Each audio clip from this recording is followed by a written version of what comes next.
Estou praticamente confinado a meu quarto. Não, a minha cama. Sem o benefício nem de sono e nem de descanso.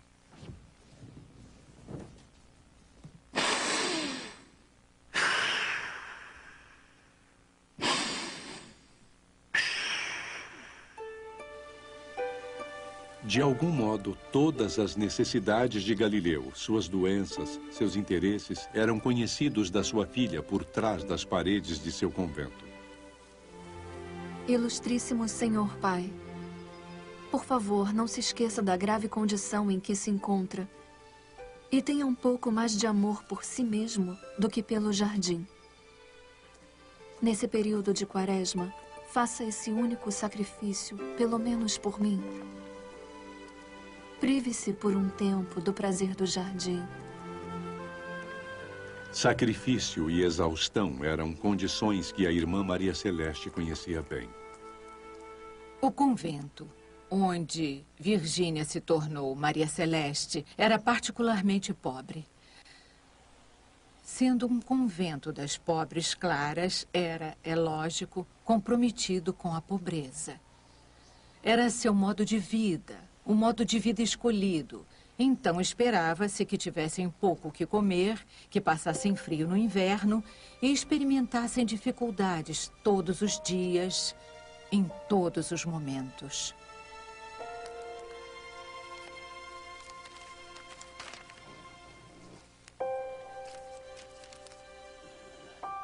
Senhor, eu lhe garanto que nunca fico incomodada pelo tédio, mas antes pela fome provocada, creio eu, pelo frio do meu estômago, que não recebe o total complemento de sono que exige. Só lhe digo isso para me desculpar pela aparência casual da minha carta, por ter sido forçada a largar e depois retomar minha caneta mais de uma vez antes de poder completá-la.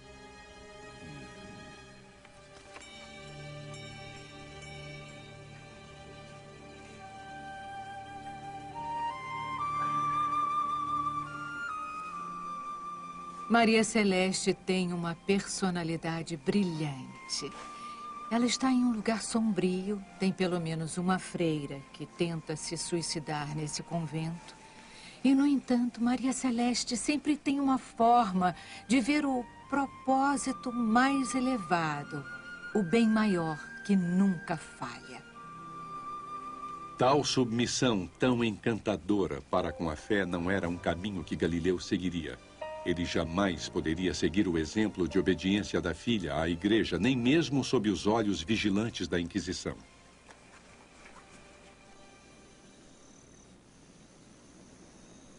A igreja ensinava que todos os corpos celestes eram imutáveis e imaculados, mas o telescópio de Galileu continuava a revelar um cosmo bem diferente da verdade aceita oficialmente. Mesmo na superfície brilhante do Sol, Galileu observou pontos escuros, que ele denominou manchas solares. Ele não poderia saber que as manchas, na verdade, eram tempestades magnéticas, mas ele as descreveu de uma forma impressionantemente precisa. As manchas solares são geradas e desaparecem em períodos maiores e menores.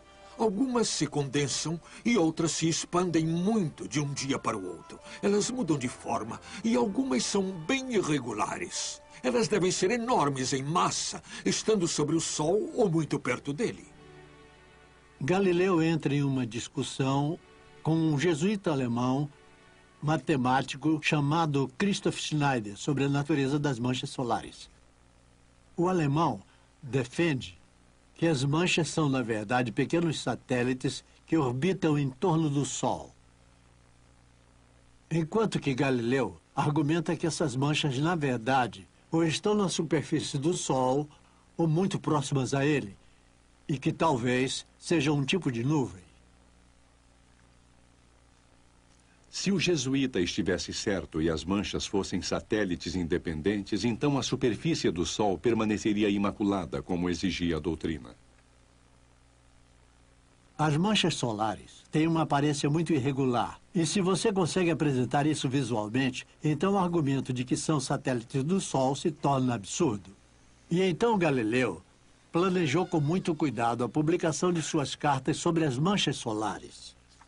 Todas são orientadas adequadamente, de modo que você pode vê-las de um dia para o outro nascerem no Sol e morrerem lá, de repente, no meio do Sol. Aparece um dia uma mancha pequena e no dia seguinte ela cresce, depois cresce mais ainda e depois, vagarosamente, ela vai para a beirada. Fica claro que há manchas no Sol com forma tão irregular que não podem ser satélites. Tem um ensaio visual no qual você tem visões ininterruptas de manchas solares. Galileu produziu uma série de registros das mudanças diárias dessas manchas solares. Os movimentos contínuos das manchas sugeriam que o Sol pode realmente girar em torno do seu eixo.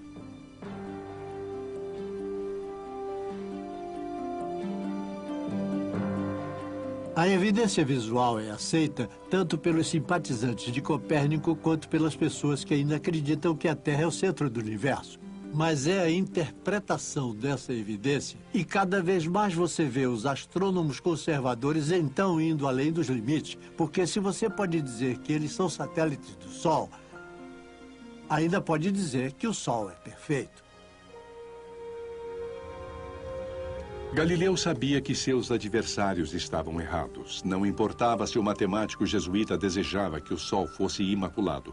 Galileu tinha demonstrado manchas reais na superfície do Sol real.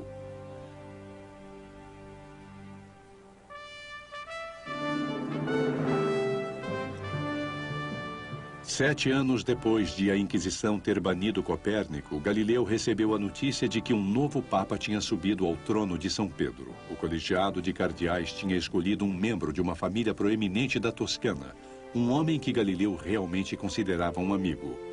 Maffeo Barberini se tornaria o Papa Urbano VIII. Urbano VIII é uma escolha interessante para ser Papa naquele momento. Ele é membro da família Barberini. E uma piada dizia, o que os bárbaros não saquearam de Roma, os Barberini o fizeram. Seu brasão, quando ele era um jovem prelado, tinha 3 moscas. E as moscas tornaram-se cada vez mais indignas para alguém que tinha alcançado um posto tão alto na igreja. Então, a certa altura, as moscas foram mudadas para abelhas operárias. E, portanto, Maffeo Barberini torna-se a personificação do indivíduo trabalhador e produtivo.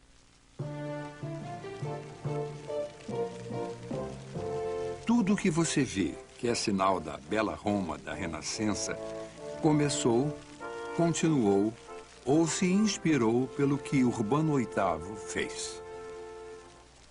No fim da Via Vêneto, há uma fonte com 3 abelhas Barberini, para lembrá-lo qual papa lhe deu essa fonte de água e também para lembrá-lo de que você não deve ficar vadiando em volta da fonte. Deve fazer como a abelha e produzir mel. O novo Papa era grande fã de Galileu. Ele tinha escrito poemas para Galileu. E, de repente, a situação pareceu muito diferente do que era em 1616. Quando a novidade da elevação de Urbano VIII chegou ao convento, Maria Celeste esperou que o silêncio do seu pai nas mãos da igreja acabasse. Galileu compartilhou em segredo uma carta que recebeu de seu velho amigo, o Papa. Papai, a felicidade que senti devido à carta escrita para o senhor pelo Sumo Pontífice foi indescritível. A carta demonstra claramente o afeto que esse grande homem tem pelo senhor. Já li e reli a carta, exultando em particular. E aqui eu a devolvo, como insiste, sem tê-la mostrado a ninguém.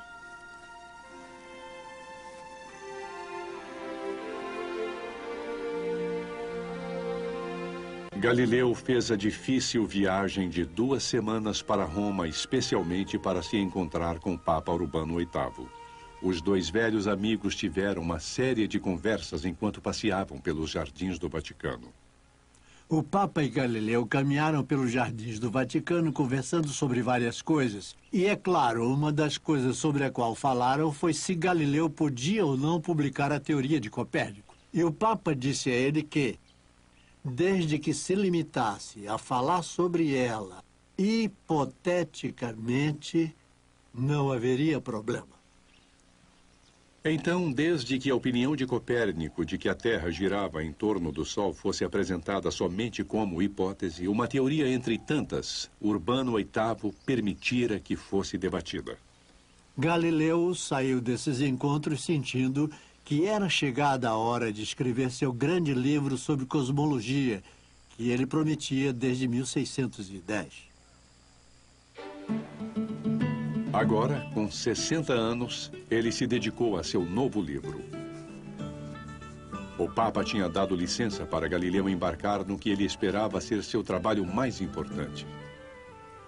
Escrevendo em italiano, não em latim, exibindo sua evidência mais persuasiva em um estilo inteligente, popular, Galileu buscou entreter e conquistar todos os que o lessem para a visão do mundo de Copérnico. As cartas de Maria Celeste sugerem que seu pai permitiu que ela lesse seu manuscrito inacabado. Parece haver um interesse genuíno pelo trabalho dele por parte dela. É claro que ela se diminui.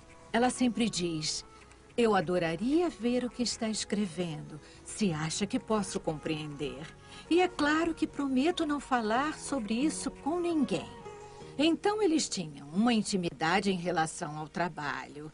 E, possivelmente, a coisa mais interessante que surge das cartas é essa forte indicação de que, enquanto ele está trabalhando no diálogo, o vai e vem de cartas começa a incluir uma coisa chamada cortes, que obviamente são pedaços de um manuscrito, e parece que é ela que está realmente preparando um manuscrito.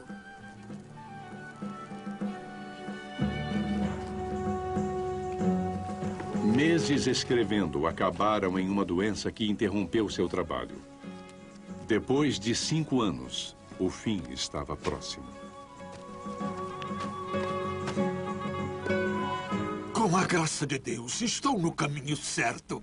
O livro vai ser bem grande e cheio de novidades que, ao escrever em forma de diálogo, posso introduzir sem afetação ou esforço.